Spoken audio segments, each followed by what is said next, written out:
É uma matéria do Vasco, né, em relação à SAF, que repercutiu na Noruega, que fez um artigo falando a respeito da 777 ao redor do mundo, das equipes que tem, e nunca que não teve resultados positivos em nenhum ramo. Aí eu fui até pesquisar aqui, de fato, 2 das 3 equipes, né, foram rebaixadas. No na da Austrália, o Belmore Victory, não, lá não existe rebaixamento. O Red Star não conseguiu subir para a 2ª divisão do francês.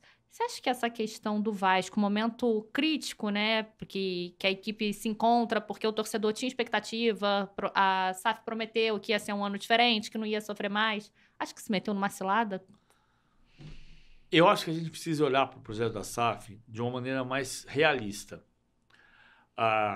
E a gente polariza tanta coisa no Brasil que a gente polarizou até a SAF.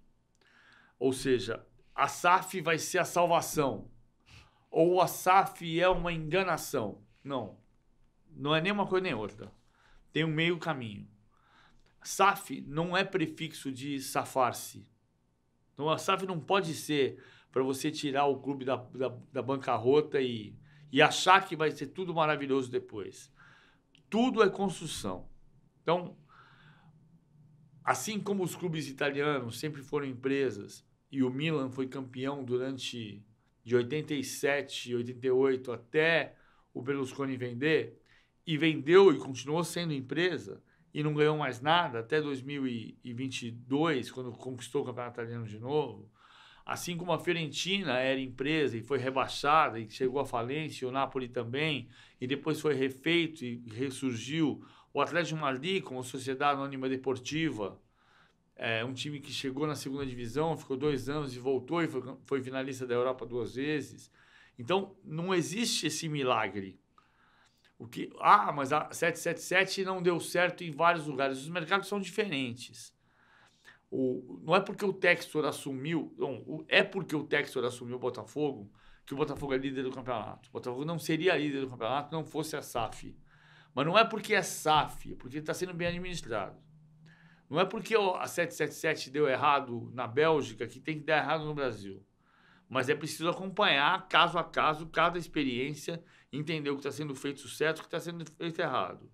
Vai ter SAF que vai falir, vai ter SAF que vai estabilizar o clube no bloco do meio, vai ter SAF que vai conseguir fazer o clube brigar por títulos.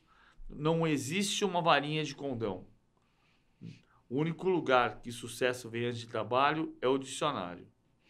Porque esse ano é um ano importante no Vasco, um ano de eleições que historicamente são conturbadas. Acho que isso pode interferir no funcionamento da SAF? Não deveria, porque a SAF não precisa ouvir o Conselho Deliberativo. E essa é uma das vantagens do projeto da SAF.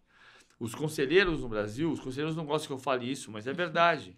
O conselheiro vai para uma reunião de clube que arrecada 400 milhões de reais por ano, 500 milhões de reais por ano, 600 milhões de reais por ano, vai para uma reunião de conselho deliberativo como quem vai a uma reunião de condomínio, discutir vaga da garagem.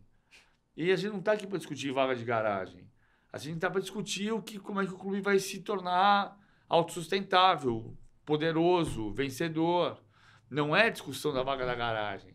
Você ficou com a vaga melhor, eu fiquei com a vaga pior. Não tem importância isso. Não é relevante.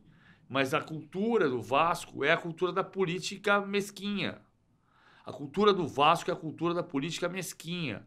E essa política mesquinha é a que faz o conselheirozinho dizer que o Luiz Melo não pode ser diretor, CEO da SAF, porque ele é sócio do Flamengo. O que uma coisa tem a ver com a outra? O, o Antônio Soares Calçada, presidente do Vasco por 200 anos, foi sócio do Flamengo. Por que o CEO do Vasco não pode ser sócio do Flamengo? Ah, não, mas ele pode ser sócio da ABB, mas do Flamengo não pode. Qual é a diferença? Não, ele não pode ser sócio de clube. Mas ninguém está discutindo que ele é sócio da ABB, está discutindo que ele é sócio do Flamengo.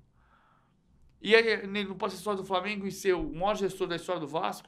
Se o Antônio Soares Calçada foi sócio do Flamengo e foi um dos grandes presidentes da história do Vasco, não faz sentido isso. Nós estamos discutindo a política mesquinha. Nós temos que discutir se o Luiz Melo é competente ou incompetente. Se ele for incompetente, demite. Se ele for competente, não importa se ele é rubro-negro, botafoguense, tricolor, palmeirense, corintiano. Não é essa a questão. Não é esse o problema.